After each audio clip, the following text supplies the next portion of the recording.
What would you do if one day the entire flight crew turned their backs on you just because you asked for the meal you ordered a week ago to save your own life?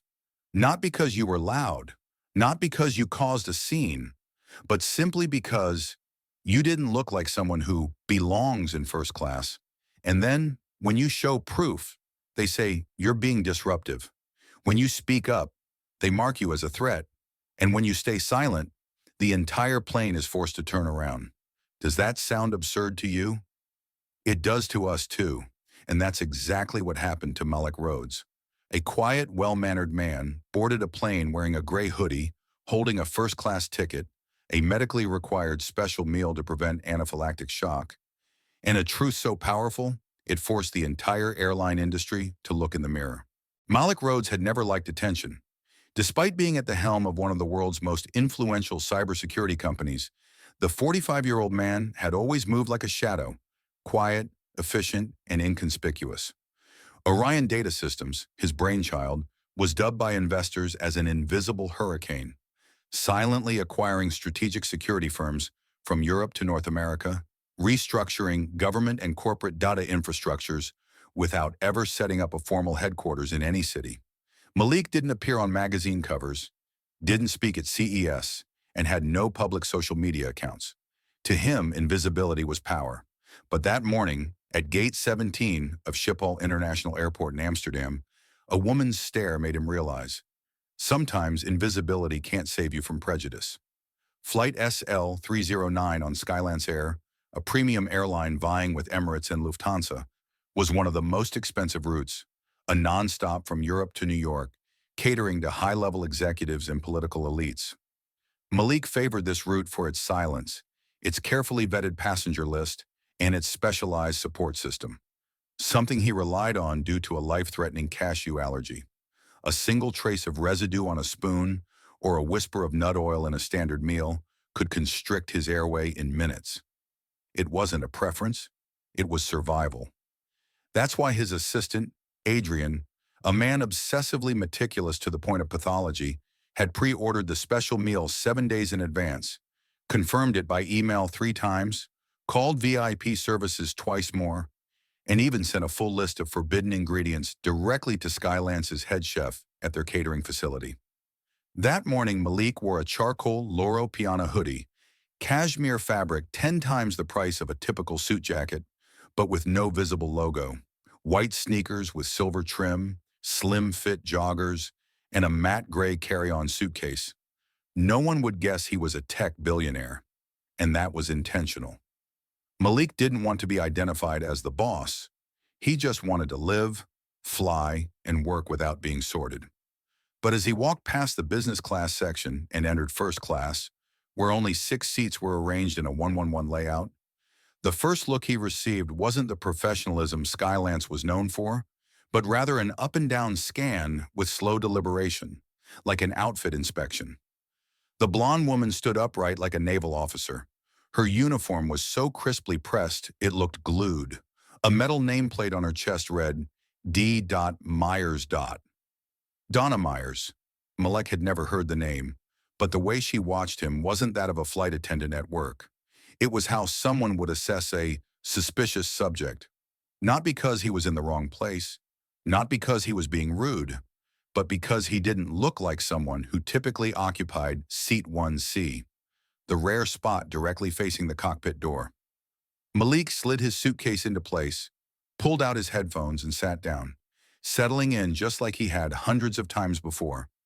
But before he could play any music, Donna stepped over. Her tone was steady but unmistakably authoritative. "Are you sure this is your seat?" Malik looked up. He didn't respond right away. He met her eyes for a beat, then nodded slightly and presented his boarding pass on his phone. 1C. Donna looked at the screen, pursed her lips, then nodded without saying a word. "No, sorry for the confusion." No polite smile, just an exhale, as if to say, so he is in the right seat. Malik put on his headphones but didn't hit play. He wondered, not for the first time, why people like her always managed to work in the most refined spaces, the places meant to be the pinnacle of service, where prejudice survived the longest. Not because they were overtly rude, But because they couldn't hide that slight frown when they saw someone who didn't belong, the cabin filled up. A heavy-set man took seat 1A, wearing cologne far too strong. A woman in a Chanel suit sat at 1B, waving at Donna like an old friend. Donna's demeanor shifted instantly. "Oh, Mrs. Greenstein, lovely to see you again." No suspicion, no scrutinizing tone, just a beaming smile, the kind Malik hadn't seen since he boarded. 10 minutes later, the plane began taxiing. Malik noticed Donna still hadn't acknowledged him. No welcome, no beverage offer, no menu. He opened his phone and double-checked his special meal confirmation. All 3 emails were there, along with the designated meal code: steamed salmon without sauce, separately boiled vegetables, seedless bread, plain water. Nothing extravagant, but the only combination that wouldn't threaten his life. As the pilot announced takeoff prep, Malik switched to airplane mode and buckled up. Donna walked by, checking seatbelts for every passenger, except him. She passed seat 1C as if he were invisible. Malik didn't react. He was used to this, so used to it that he could remain calm, as if it weren't happening. But inside, he took note. Once the plane reached cruising altitude and the seatbelt sign turned off, Donna returned to the cabin with menus in hand, asking each passenger what they'd like. At seat 1B, she leaned in and gently asked, "Would you prefer red or white wine?" But when she reached Malik, she said nothing, just stood there silent. Malik looked up and volunteered. "I pre-ordered a special meal. My name is Malik Rhodes." Donna furrowed her brow, as if the name triggered something unpleasant in her memory. She flipped through the manifest, the printed list of special accommodations, scanned it for a few seconds, then shook her head. "No special meal listed for seat 1C. Malik kept his composure. "I have 3 confirmation emails. I have a severe cashew allergy." Donna crossed her arms. "If it's not on the list, it's not on the plane. The manifest is always accurate. You can choose the grilled beef or the pasta." Malik met her eyes. "I can't eat either of those. I could go into anaphylactic shock." Donna shrugged. "Then maybe you should have eaten something at the airport before boarding." And with that, a line had been crossed. Malik didn't react immediately. He turned to the window, inhaled deeply, then looked back at her. "I'm asking you to double-check with the galley. This flight had a medical request submitted 7 days ago." Donna said nothing. She flipped through the list again, clearly just going through the motions. Then she shook her head, voice firmer this time. "It's not there. And if you keep insisting, I'll have to report this as disruptive behavior." The word disruptive wasn't just a warning. It was a threat. At 36,000 feet, a passenger flagged as disruptive could face police upon landing, be blacklisted, and be banned from flying permanently. Malik knew that, and he understood. This woman wasn't just denying a meal. She was using her authority to reshape his presence, to erase it systematically. He unbuckled his seatbelt and stood, not angry, not loud, just upright, eyes steady. The look of a man who'd survived rooms where silence was more violent than shouting. "I'm requesting to speak with the lead cabin attendant. I don't want to escalate this, but I will not be threatened for asking for the food that keeps me alive." Donna didn't reply, but in her eyes, for the first time, there was a flicker of uncertainty. Donna Myers returned to the first-class cabin just as the overhead lights dimmed into meal service mode. A soft amber glow settled over the rows of full-grain leather seats, creating the illusion of a luxury lounge. Service carts began rolling out from the front galley, each tray covered with a white cloth like something out of a Michelin-starred restaurant. Malik Rhodes sat still in seat 1C, hands resting on his knees, eyes fixed forward, saying nothing. He had seen this unfold hundreds of times, a service ritual designed to make passengers feel special, but only if they were considered worthy.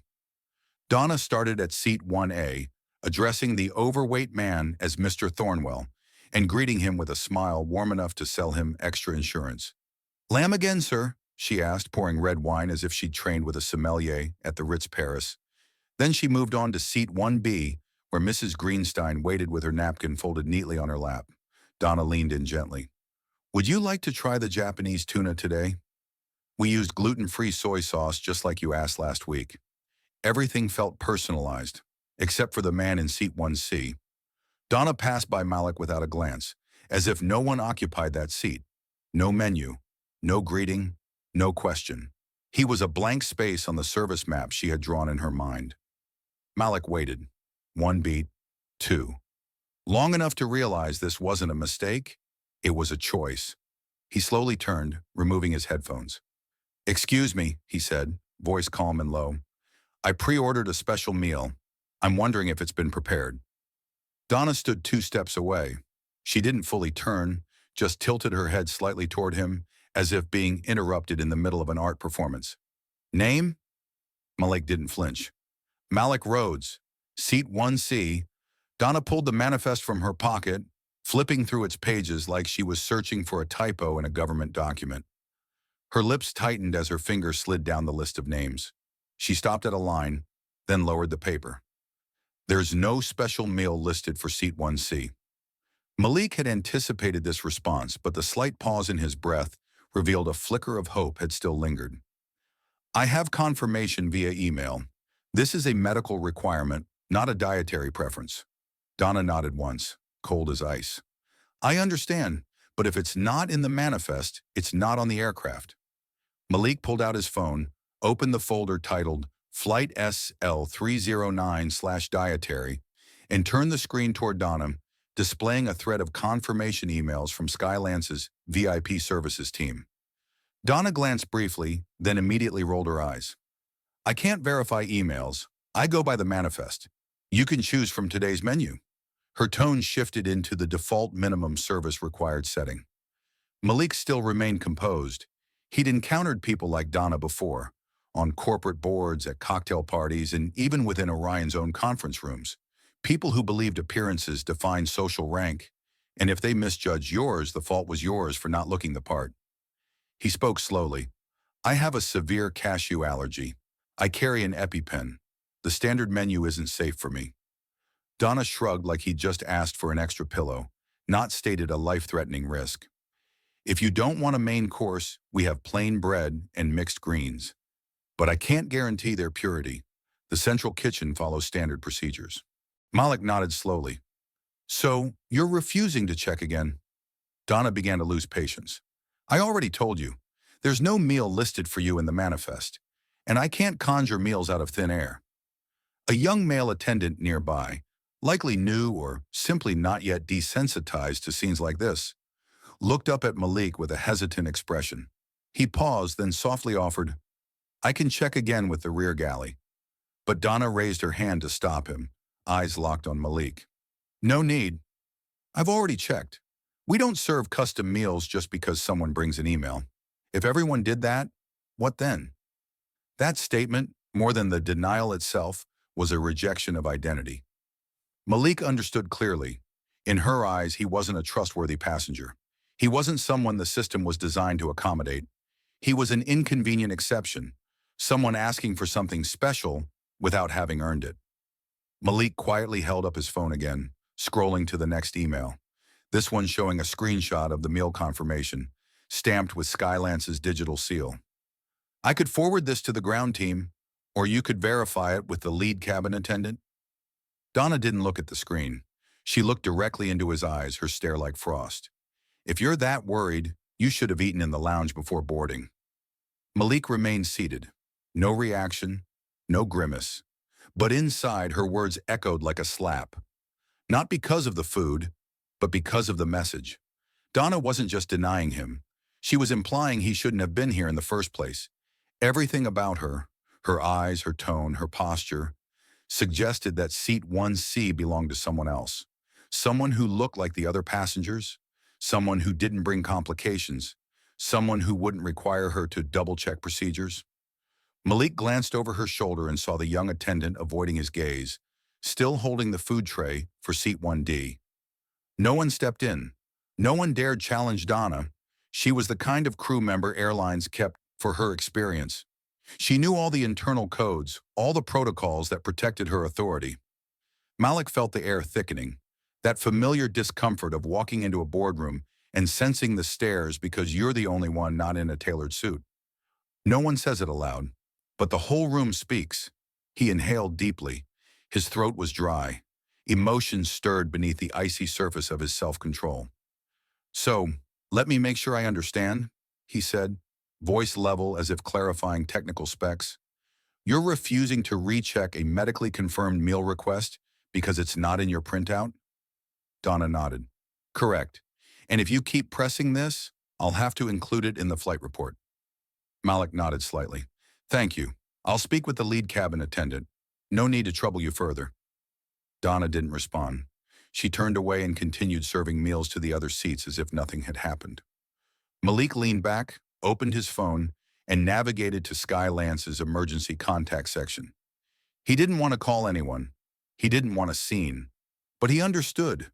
This time, silence was not an option.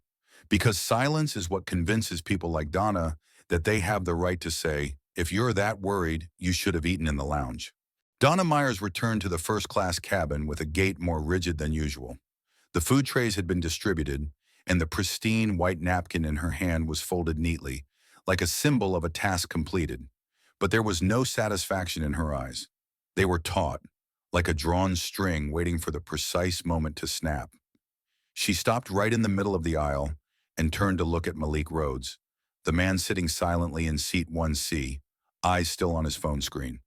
With no hint of friendliness left, Donna raised her voice, just enough for all 6 first-class passengers to hear clearly. "He's being disruptive about a meal that doesn't exist." The words dropped into the air like a foreign object. In first class, where every sentence is normally softened to avoid disturbing others, speaking that clearly, firmly, was anything but normal. People reading magazines, adjusting blankets, sipping wine all looked up. The word disruptive, in airline language, was a coded signal. It didn't need to be shouted, just said loud enough. It was a formal alert to the crew and a silent announcement to the cabin. This person is trouble. Malik didn't look up immediately. He heard every syllable like metal clanging against glass walls. It wasn't just a word. It was a blade, sharpened by bias, wielded to carve into the foreheads of those who don't fit. He closed his eyes for a second, sensing his heartbeat tick up slightly.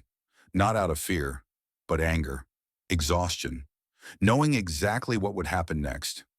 In front of him, in seat 1D, Cleo Jennings, a slender 30-something woman with caramel brown skin, typing on her laptop, lifted her head the moment she heard that word. A freelance journalist who covered civil rights and misconduct in service industries, she immediately detected something off.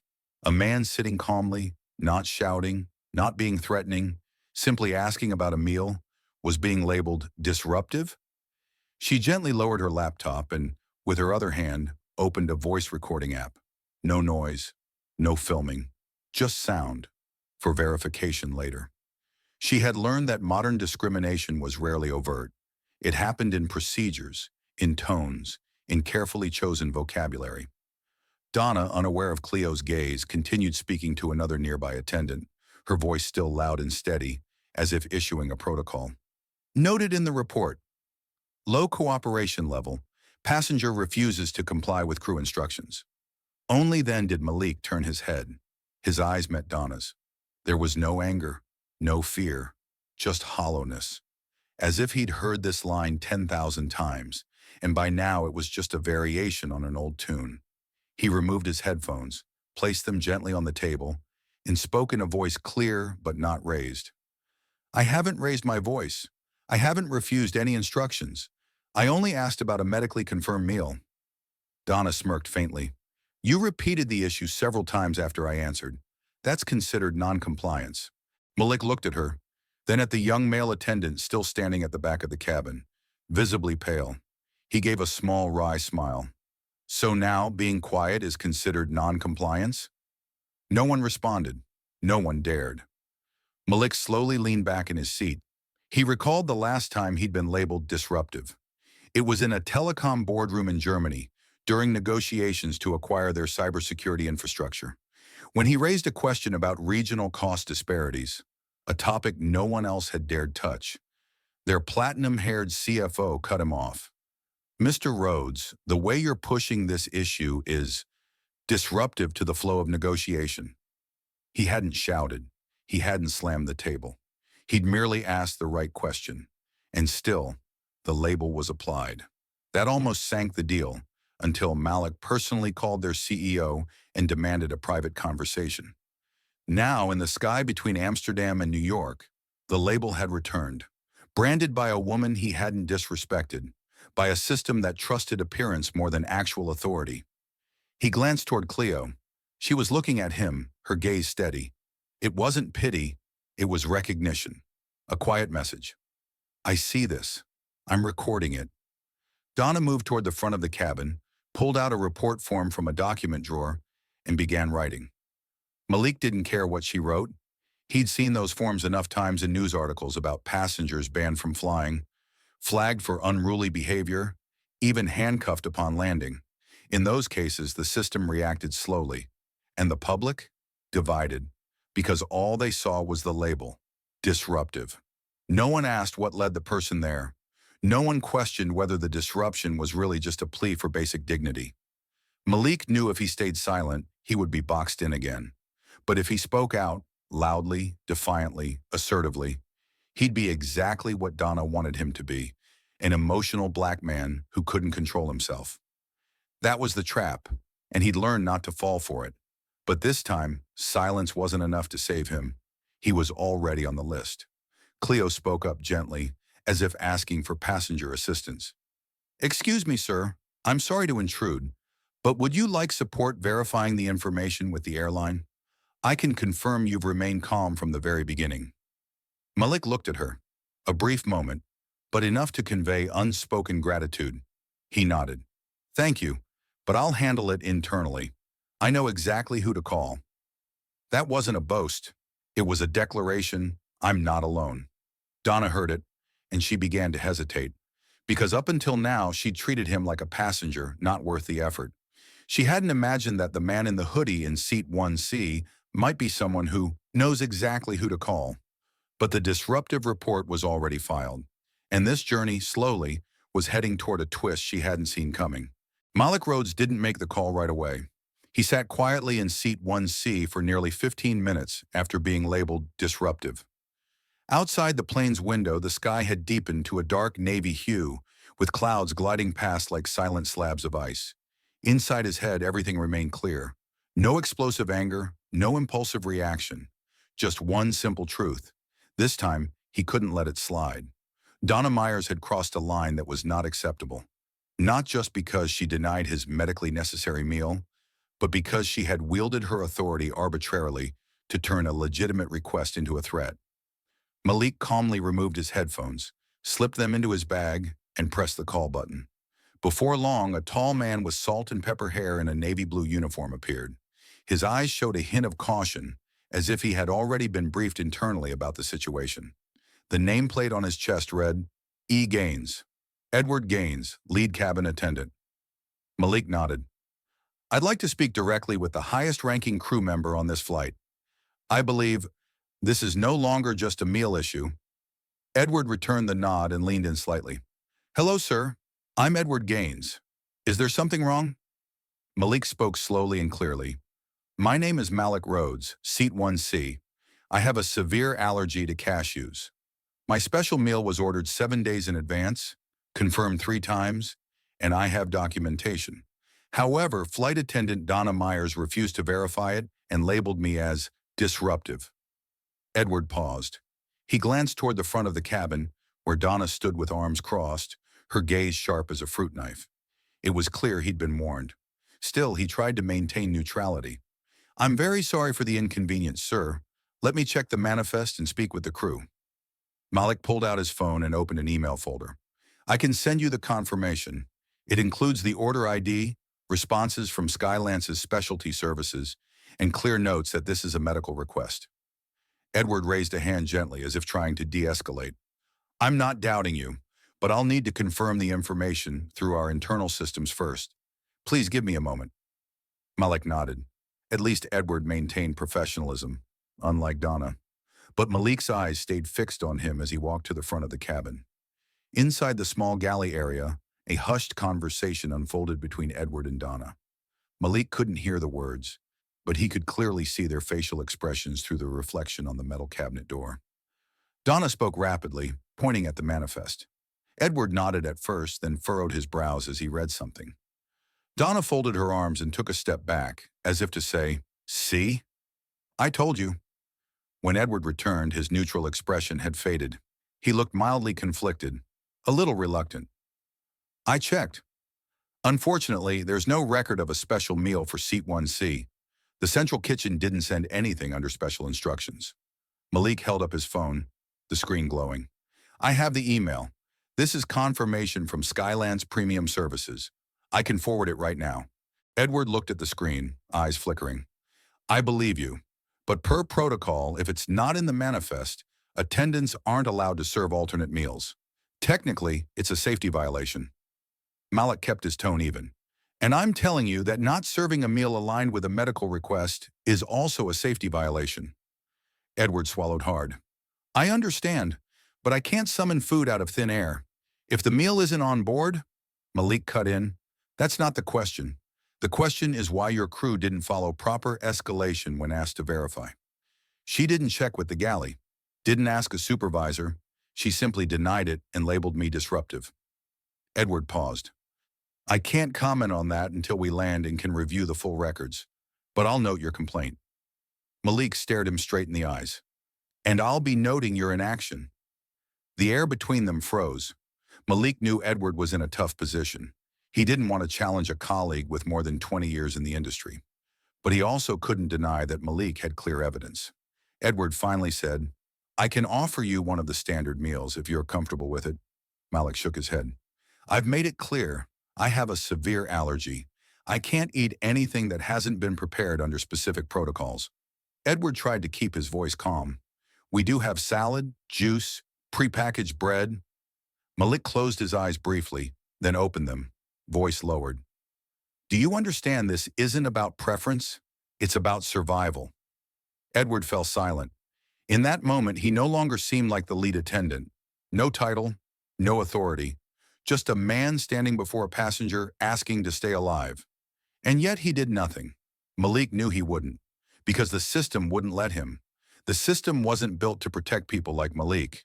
It was designed to document, to deflect, and to avoid liability. From the front of the cabin, Donna approached, looking at Edward as if to ask, "Should I take over?" Edward gave a slight nod. Donna turned to Malik, her eyes triumphant. "If you don't want what's available, you can go without. We cannot serve unverified requests." Malik stood, not loudly, not aggressively. He looked directly at both of them. "I won't eat anything on this flight. And if anything happens, my emails, the airline's confirmations, and the audio recording from the nearby passenger will be my evidence." Donna took a step back. Edward looked flustered, but neither spoke again. Malik sat back down. In his mind, decisions were already lining up.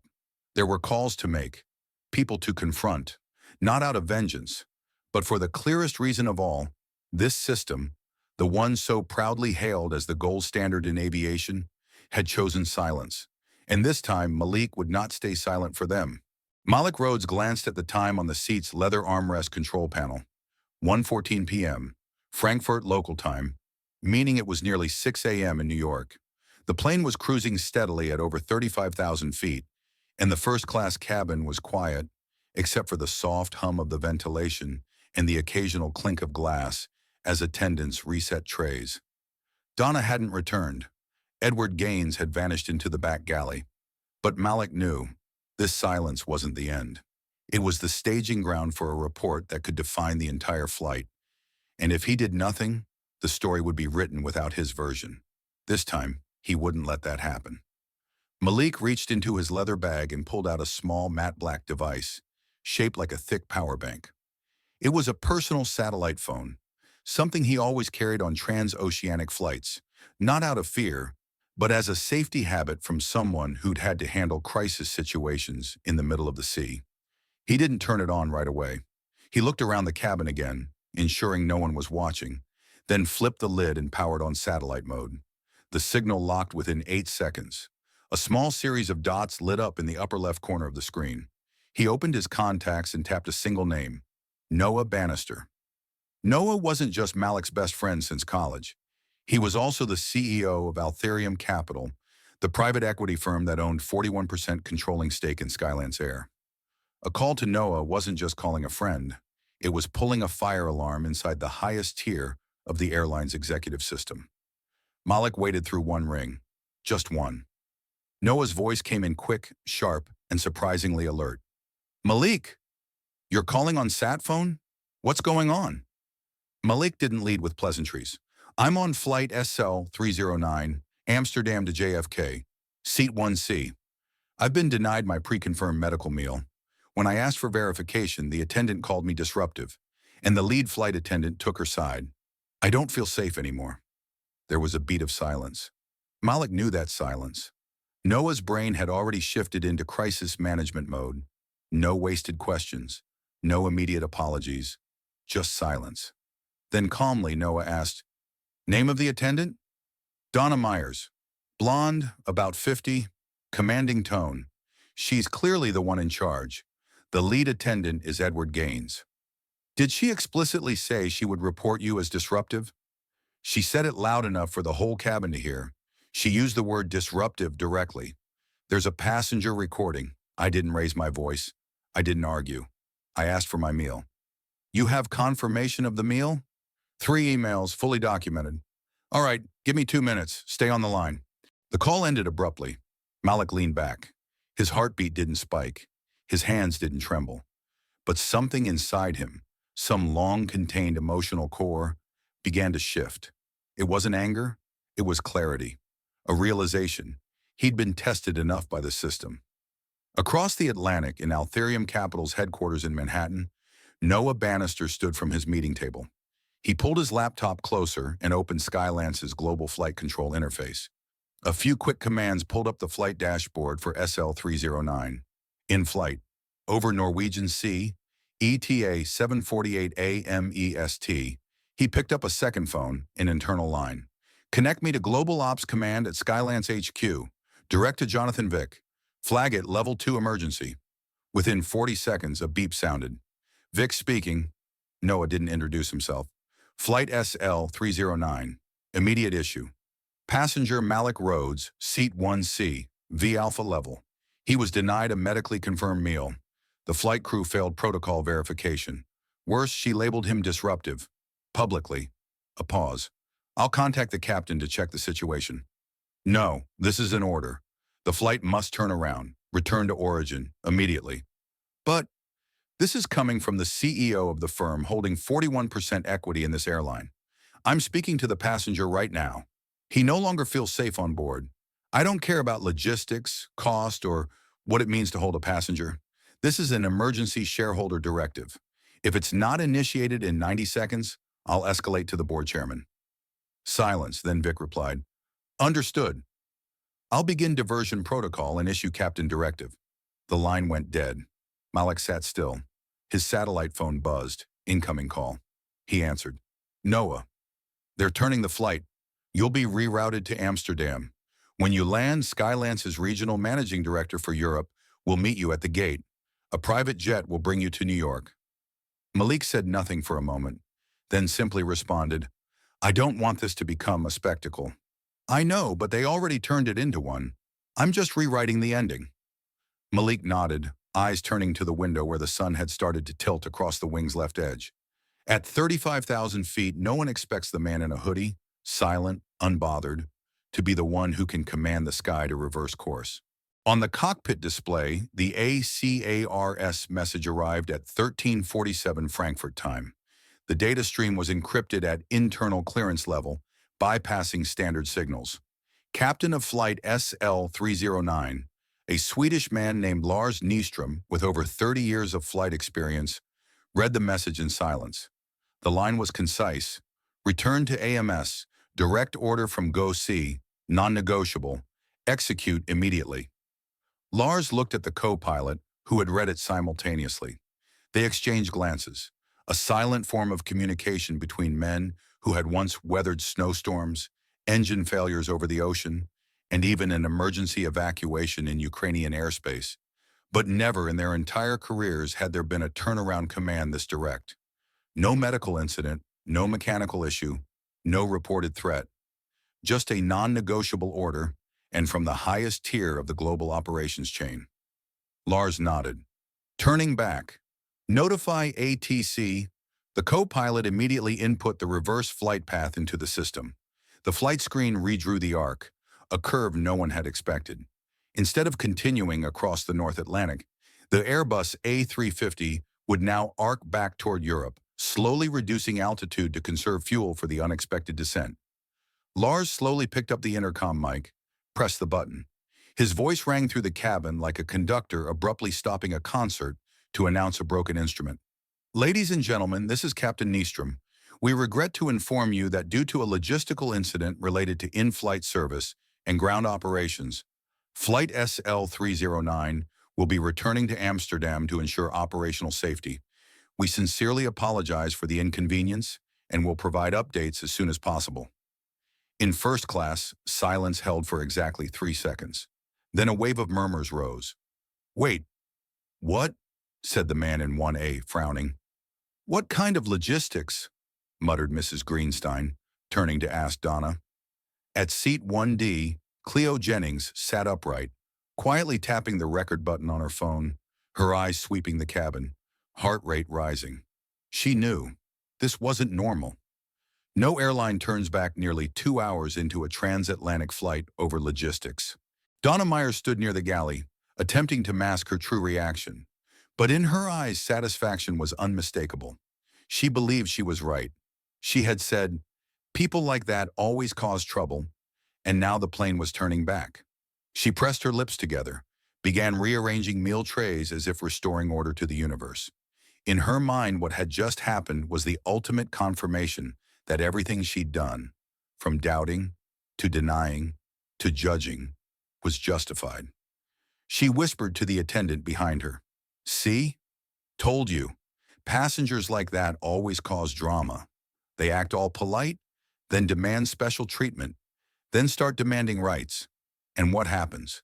The whole flight turns around over a damn meal." She shook her head, almost smirking at the ironic comedy of the script she thought she still controlled. What Donna didn't know was that the man in seat 1C didn't belong on her mental list of those types of passengers. Malik Rhodes sat still, his face showing neither triumph nor smugness. He simply looked out the window, where the horizon line was truly shifting. No longer was the light from the west, the path toward New York. Now it was from the northeast, where the plane was silently turning back. But to Malik, this wasn't just a mechanical rotation of metal and fuel. It was the first pivot of a system that had gone far too long without yielding to quiet justice. Malik retrieved his satellite phone and checked the signal. A message had come in from Noah Bannister. "They're holding an emergency session at GOC. Everything's being recorded." "You did the right thing." He didn't reply. He didn't need to. The plane turning was enough. Meanwhile, at seat 1D, Cleo Jennings began typing on her phone. "Update. Flight SL-309 is turning back to Amsterdam. Official reason, logistics failure. But I just witnessed a first-class black passenger denied a pre-ordered medical meal. Labeled disruptive. Now the plane is reversing. Something's not right. I'm watching." That tweet, in 27 minutes, would be shared over 50,000 times. But Donna Myers didn't know that. She still believed everything was under control, that this flight was turning around because of him, because of trouble, and that she'd file her report, close the case, and continue on to her next flight as if nothing had happened. Until the plane landed and the real world changed course, not just in the air, but on the ground. Malik Rhodes remained still in seat 1C. His gaze didn't leave the window, where the soft glow of the European afternoon had begun reflecting back onto the aircraft's body. No one in the cabin, not even those who had been eyeing him since boarding, could guess that the storm quietly forming wasn't coming from shouting, but from this very silence. Donna continued moving around the cabin, confident that she was the one maintaining order on this flight. In her mind, the passenger in 1C was a disturbance, a societal glitch in a space meant for the proper class. She believed his silence meant he knew he was wrong, that he was being unreasonable, that he didn't belong here. She'd encountered men like him before, those who started off polite, then gradually became demanding, and in the end were exposed for lacking proper documentation, reasoning, or proof of status. But Malik wasn't like those men. He had nothing left to prove. He'd already shown the evidence. He'd spoken clearly, and then he chose silence. Not because he had nothing to say, but because what needed to be said had already moved beyond the boundaries of language. Cleo Jennings, the freelance journalist in Seat 1D, was living through a moment where she knew her instincts had been right. She had written extensively about injustice, though most of it was published on small blogs or niche digital magazines. But this was different. This time she was witnessing something unprecedented, a first-class aircraft turning midair, while the man at the center of it all didn't scream, didn't slam his tray table, didn't shout, "I know my rights." He just sat there, unnervingly composed, as if he already knew how this would unfold and didn't need to touch the wheel to steer it. Cleo took out her phone and began to tweet, "Your SL-309 is turning back, and I think I know why." She paused a few seconds, looking at Malik. He still didn't glance at her, but his eyes, his upright posture, his calm stillness looked like someone who had long grown used to being misunderstood and had ceased caring to correct anyone. She added, "It's not about a meal, it's about how someone was humiliated, for how they looked." The hashtag started spreading. At first it was her regular followers, then other journalists. Within 15 minutes, someone replied, "Are you talking about racial profiling on a plane?" Another, "I've been there. Meal never arrived." And then they flipped the blame. I knew it wasn't normal. Cleo's account, which had about 9,000 followers, surged to 18,000 in just 27 minutes. A well-known blogger retweeted her with the caption, "This smells fishy. Anyone got more info?" Donna still had no idea what was happening. She was busy thinking about how she'd write the report after landing. That passenger in 1C exhibited disruptive behavior while requesting an unlisted meal, that the crew responded professionally, reassured passengers, and followed all appropriate internal protocols. She had written lines like that dozens of times, and never once had they been challenged. In Donna's world, emotional reactions from Black passengers were always labeled as excessive, complicated, or non-compliant. And when they stayed silent, they were even easier to handle. Because silence was often misread as submission, as concession, as defeat. She didn't know that this time, that silence was a different kind of motion, one amplified by tens of thousands of people sharing the same hashtag. Malik received a message from Noah. "Media is picking it up. Get ready. The wave is coming. Hold steady." He turned off the screen. No need to respond. The important thing was the plane was turning back, and this time, not to avoid a storm, but to face it. A passenger in row 2 leaned over and asked Donna, "So what's really going on?" Turning the plane around just for logistics sounds strange. Donna smiled faintly, still using her practiced reassuring tone. "These things are usually about catering or internal protocol. Nothing serious." She didn't know the man asking was an international correspondent for a major French newspaper, en route to New York to cover a global summit. The journalist quietly opened his laptop and jotted a few lines. Event SL-309 midair reversal. Question: why? Who is passenger 1C? Cleo was already receiving messages from fellow reporters. "Are you really on SL-309? Do you have video? Send more details. This could be a big story." In Donna's mind, the world was still moving in its usual orbit. Malik was the difficult passenger. She was the crew member following protocol. The plane turned around to prevent larger disruption. But online, a different storm was building. The flight number began appearing on Reddit news threads. One user claiming to be a Skylance technician wrote, "Never seen GOC reverse a flight this fast. Something major is going down." A human rights organization's Twitter account shared Cleo's post, adding, "Silence isn't surrender, it's evidence." Cleo looked at Malik again. She didn't dare speak, didn't want to interrupt, but she understood. This was a man used to letting the world expose itself without needing to declare himself wounded. Around the cabin, a few passengers began whispering. The glances toward 1C were no longer filled with suspicion, but with curiosity, as if saying, "There's something we don't know here." Malik remained silent, because he knew, at a certain altitude, Noise is meaningless if the listener's mindset doesn't change. And he wasn't here to convince people one by one. He was waiting for the system to crack on its own. There was no applause, no welcoming music, no smiling ground staff waiting on either side of the jet bridge. When Skylance Air Flight SL-309 landed back in Amsterdam, it didn't taxi toward the main international terminal like every other flight. Instead, it crept slowly toward the far end of the airport, to a remote stand typically reserved for special circumstances. The cabin remained quiet, with only the faint groan of wheels rolling over the tarmac. Donna frowned. She hadn't been informed about disembarking at this location. In her mind, it was simply the airline's way of avoiding potential media presence in case of a disruptive incident. But the look on the captain's face as he exited the cockpit made her uneasy. He didn't smile. He didn't greet the passengers. He only spoke briefly over the intercom. "Ladies and gentlemen, please remain in your seats until further notice from the crew." The cabin door opened, and instead of standard ground staff, 3 individuals in black suits stepped inside. The man in the middle was tall, in his early 50s, with a firm but composed expression. He didn't glance at any other passenger. He walked directly to seat 1C, where Malik Rhodes still sat, his expression unchanged. "Mr. Rhodes," the man said in crisp, deliberate British English, not loud but clear enough for the entire cabin to hear, "I offer my sincerest apologies for everything that has occurred. I'm Darren Walsh, Executive Regional Director for Skylance Air in Europe.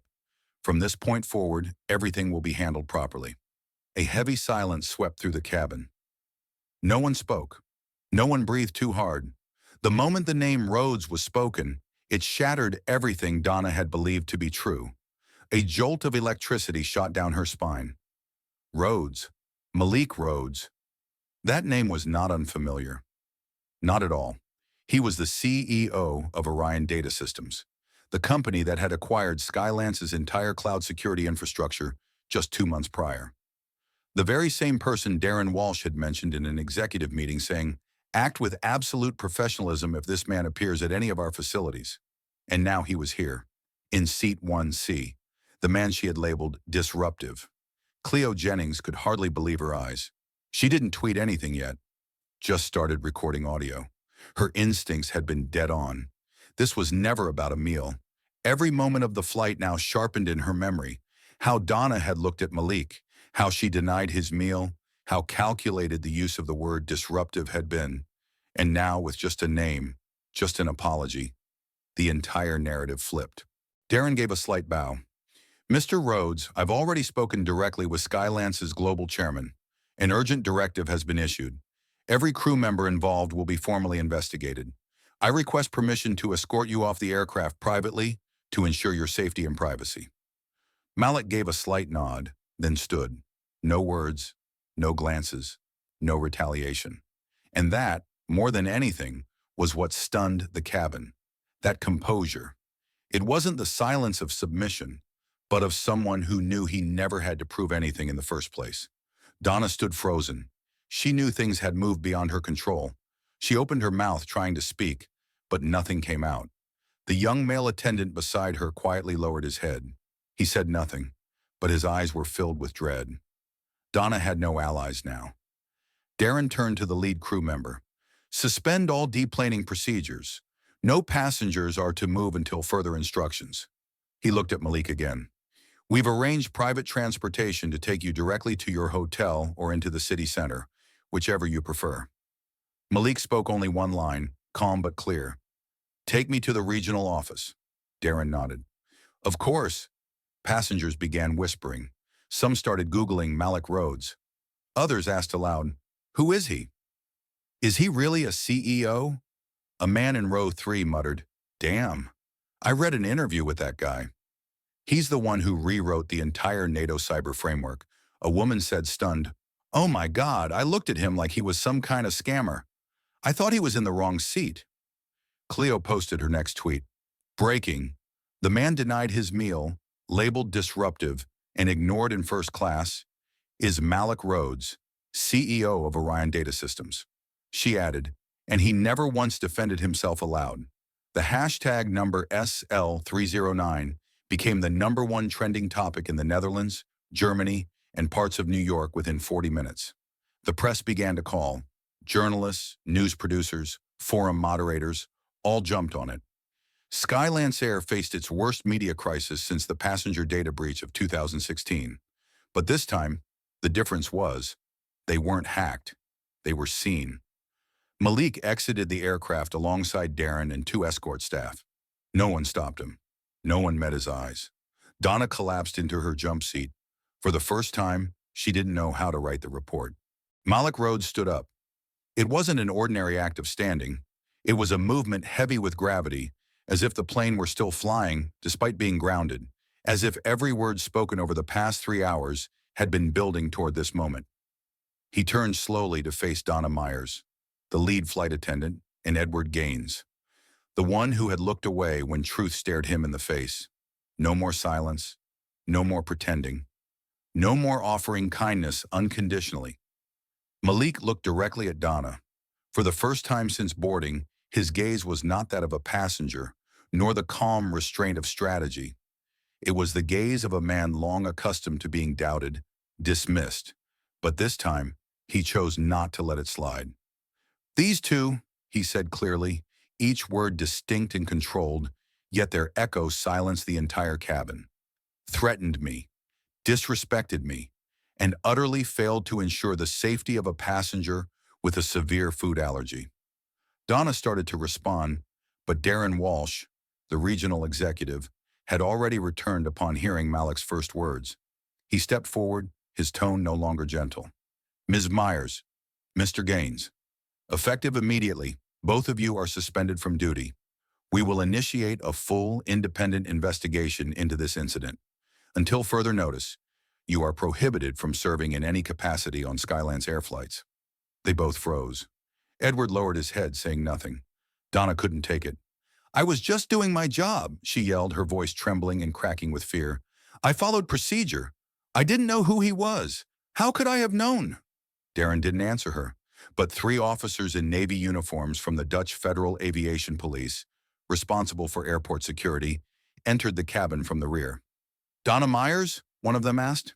She nodded. "You are being requested to exit the aircraft. Please come with us." Donna stepped back. "You can't do this. I didn't break the law. I didn't cause a disturbance." A passenger whispered from the back. "No, but you insulted someone with more power than anyone else in this company." Another said softly, "She had that coming." Darren signaled to security that no force was necessary, just escort her out. Donna stepped forward reluctantly, her face pale. As she passed Malik, she started to say something. Maybe an apology, maybe an excuse. But Malik no longer looked at her. He had said what he needed to say. And in the world of someone like Malik Rhodes, a direct statement, delivered at the right time, carried more weight than any act of revenge. Edward followed Donna out. He wasn't handcuffed. He wasn't pushed. But when he turned around, he saw that Malik's eyes were still on him. Not with anger, but with disappointment. And that weighed more. Outside, press had begun gathering near the remote stand. A few handheld cameras were already up. But Skylance had cut all internal communications. No one was permitted to speak officially except Darren Walsh. And he knew the first thing he had to do wasn't write a press release. It was speak to the man standing quietly on the tarmac, holding the last threads of the airline's dignity together. "Mr. Rhodes," Darren said softly, "I have no excuses, but I have responsibility, and I'm here to take it." Malik didn't respond right away. Instead, he turned to Cleo Jennings, the freelance journalist now standing up from seat 1D, and asked, "Did you record everything?" Cleo nodded carefully. "I'll write exactly what I saw." Malik nodded. "Then do it." He turned back to Darren. "I don't want an apology. I want the entire complaint handling system at Skylance restructured. I want the flight attendant training program redesigned by an independent panel, with me overseeing it. I want a review board comprised of passengers, aviation experts, and media representatives to supervise all discrimination cases. If not, Orion will withdraw all equity holdings." Darren said nothing. He only nodded. Because he understood. This was no longer an incident. It was a signal, a warning shot to the entire industry. Malik Rhodes, the man they once assumed was just some black guy in a hoodie, was now the man rewriting the rules for how an airline treats its passengers. That night, Skylance issued its first public statement. It was brief. It offered no excuses. We failed, and we will not evade accountability. Tomorrow, everything begins again, from within our own system. As for Donna, she was never seen again. Her employee access was revoked. Her profile erased from company systems within 30 minutes of the suspension. There was no farewell email, no words of encouragement from colleagues, only silence. And in a world where so many have been treated as if they never existed, sometimes silence is justice. 2 days after the turnaround incident on Flight SL-309, Skylance Air's stock dropped by 12%.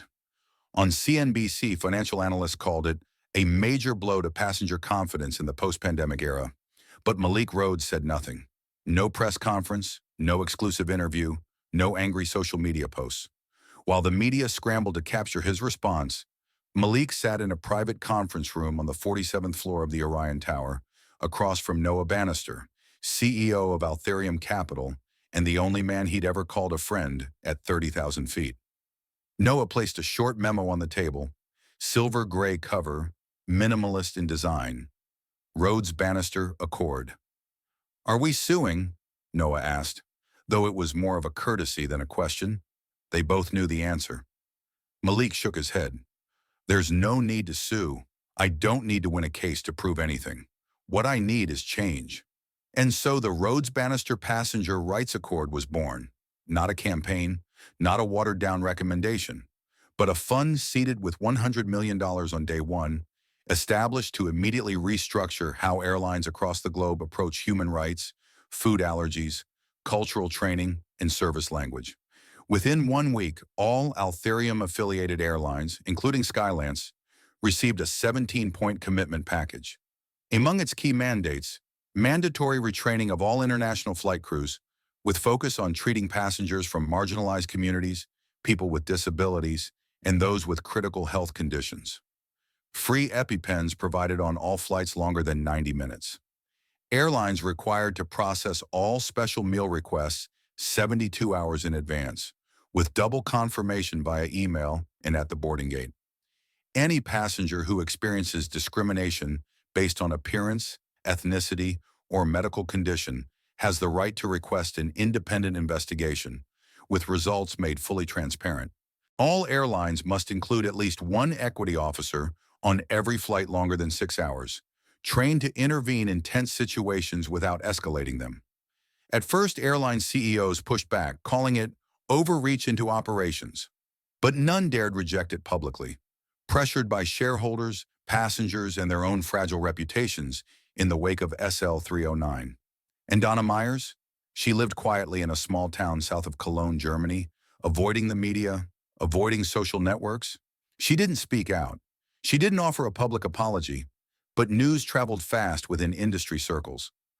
Donna once had a younger sister named Susan, a single mother to a 6-year-old boy with multiple protein allergies.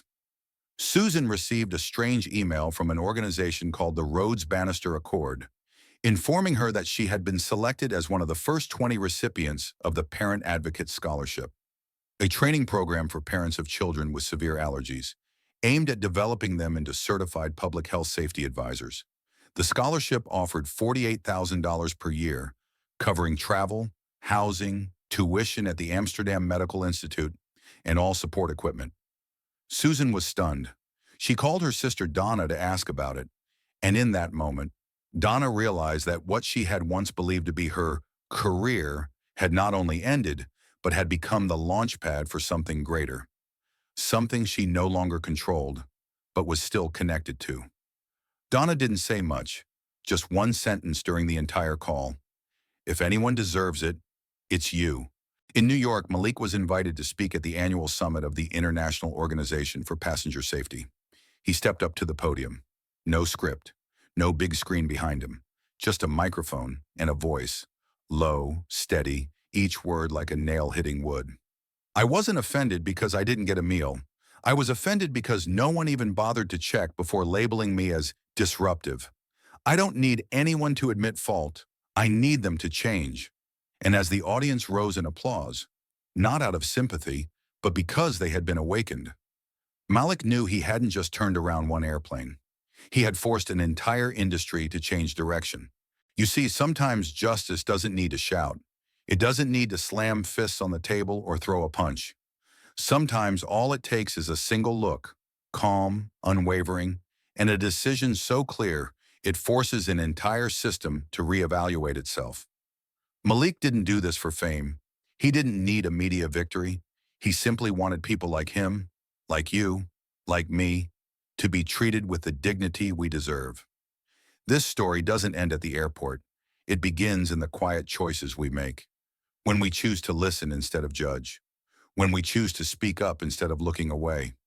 When we choose to use power to protect, not to destroy. If you believe that respect should never depend on appearance, ethnicity, or status, leave a comment below. Share this story with someone who might need a reminder that kindness still exists. And if you want to keep following stories that inspire, move, and sometimes make you want to scream at the injustice, subscribe to the channel now. Hit the bell so you don't miss what comes next. Because sometimes, one denied seat can turn an entire industry around.